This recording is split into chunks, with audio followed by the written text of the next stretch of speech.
देखो, अगर तुम्हारे पास कोई आया है, तुम्हें कुछ बता रहा है, अपने गम, अपनी तकलीफ, अपने दुख, अपने दर्द, अपने अपनी अपनी मुश्किलात बता रहा है, तो तुम उसके गले की बलगम बन के फंस में जाया करो कि ना अब वो तुम्हें निकालने जोगर है ना निगलने जोगर है।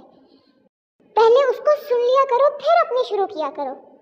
दूसरे के दुख दर्द बताने के बीच में अपने दुख दर्द बताने वाला तो कोई रूल ही नहीं था। ये कौन सा रूल है कि बीच में अपनी बातें शुरू कर दो कि मेरे साथ भी ये हुआ था, हाँ मेरे साथ भी वो हुआ था, तुम्हारे साथ हुआ था तो मेरे साथ ज्यादा हुआ था। पहले सुन तो लो। बलगम की जगह मुलट्ठी का किरदार अदा करो, जो इस तरह चिपके, इस तरह चिमड़े कि जब तक सही ना कर दे तब तक वो ना हिले ना उतरे। पहले अगले को सुकून दो, फिर उसके बाद अपने शुरू कर लो, फिर कोई भी मसला नहीं है।